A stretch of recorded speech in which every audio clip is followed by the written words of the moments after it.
this video, we are going to talk about Sanskrit consonants.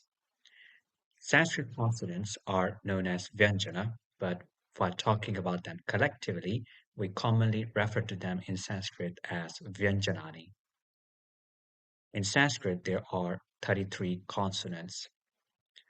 There are more than 33 consonants, but technically they are known as Samyukta Vyanjanani or combined consonants, which are formed by combination of two consonants. Sanskrit consonants are organized into a logical table of 33 sounds based on where the tongue touches the mouth, also known as point of articulation. First 25 are the Varga consonants, arranged in a 5 times 5 grid that moves systematically from throat to the lips, with each row containing 5 sounds. First column is of unvoiced, unaspirated consonants. Second is of unvoiced, aspirated consonants. Third is of voiced and unaspirated consonants. Fourth is of voiced and aspirated consonants. And the fifth are nasal consonants. Beyond this 5 into 5 grid, there are consonants known as Ka-Varga, and there are 8 of them. The 4 are known as semivowels, in Sanskrit known as antastha. The remaining 4 are sibilants and anaspirate. In Sanskrit, the first group is guttural, because the point of articulation of these 5 sounds are from throat. Second is palatal, third is retroflex, fourth is dental, and fifth is labial. They have their Sanskrit names, so guttural is known as Kantaya, palatal is known as Talavya, retroflex is known as Murtanya, dental is known as Dantya, and labial is known as Oshtya. But there's another way to refer to them in Sanskrit, that is, that every Varga or group is also known by the first letter of that group. So the guttural group's first letter is Ka. So in Sanskrit, in short, we also call it as Ka-Varga. Similarly, palatal is known as Ja-Varga. Retroflex is known as Ta-Varga. Dental is known as Ta-Varga. Labial is known as Pa-Varga. Semivowels are known as Antastha, and sibilants plus anaspirate is known as Ushman consonants. Also, every consonant is automatically and inherently followed by an ending. So, just as I had explained in my video of vowels, every consonant in Sanskrit ends with an a sound implicitly. So, the A that you find at the end of all consonants is the schwa sound. Have understood this? In this video, we are going to just talk about the first group, that is the guttural group. The first consonant in Sanskrit is Ka. This is an unvoiced and unaspirated consonant, represented in IAST as Ka. This is completely unaspirated consonants. So in English, there are many examples where the K or K sound is having little aspiration, which is not true in this case of Sanskrit. The English words that you see are an example of how this K sound sounds like. So the K sound in skill, skate, bag, skip, etc. The Sanskrit words having this sound are like kamala, kamala, which means a lotus, the word kantha, kantha, which means throat, and the word kavi, kavi, which means a poet. Our next consonant is k, k. This is unvoiced but aspirated.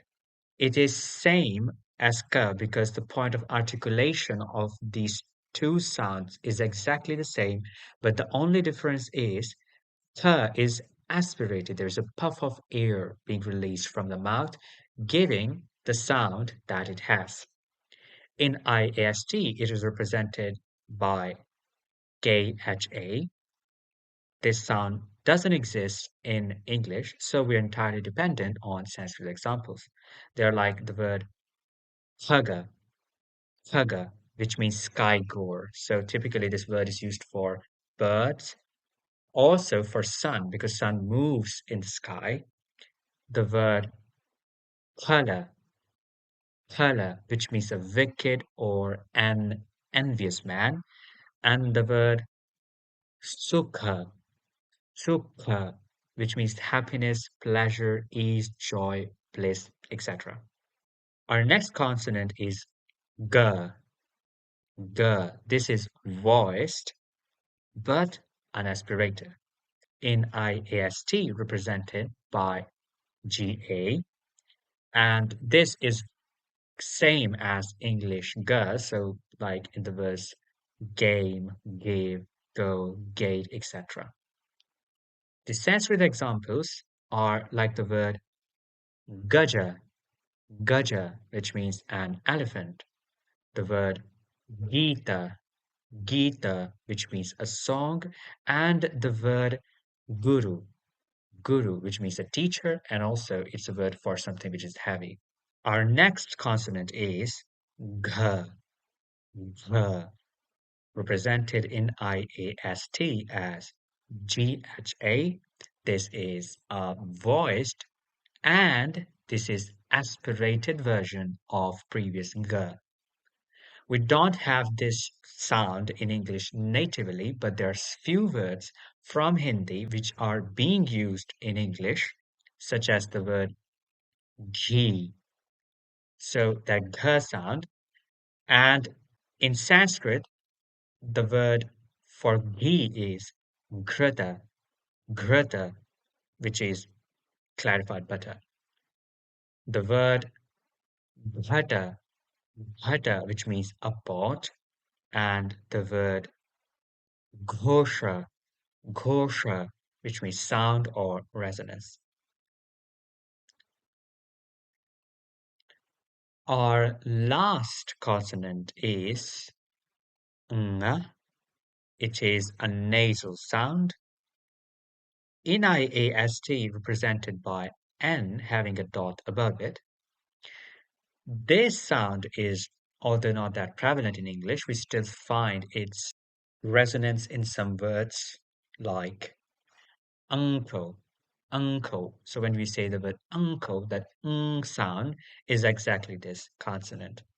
This consonant in Sanskrit is not used independently, so you will never find having a completely independent beginning. It acts like an intermediate or a conjunct sound between two consonants. So it's always used without that ending, which you see here. The Sanskrit examples are like the word anka, anka, which means number or mark, the word Shankha, Shankha, which means conch shell, and the word Ganga, Ganga, which is the original Sanskrit name for river Ganges. Now you see here that N having a dot above it is not being followed by an A. The reason is because it has no independent existence. So here ends our video for our first group of consonants, the Kantaya. In the next video, we'll be talking about the Talavya or Ka-Varga. So see you in the next video. Thank you.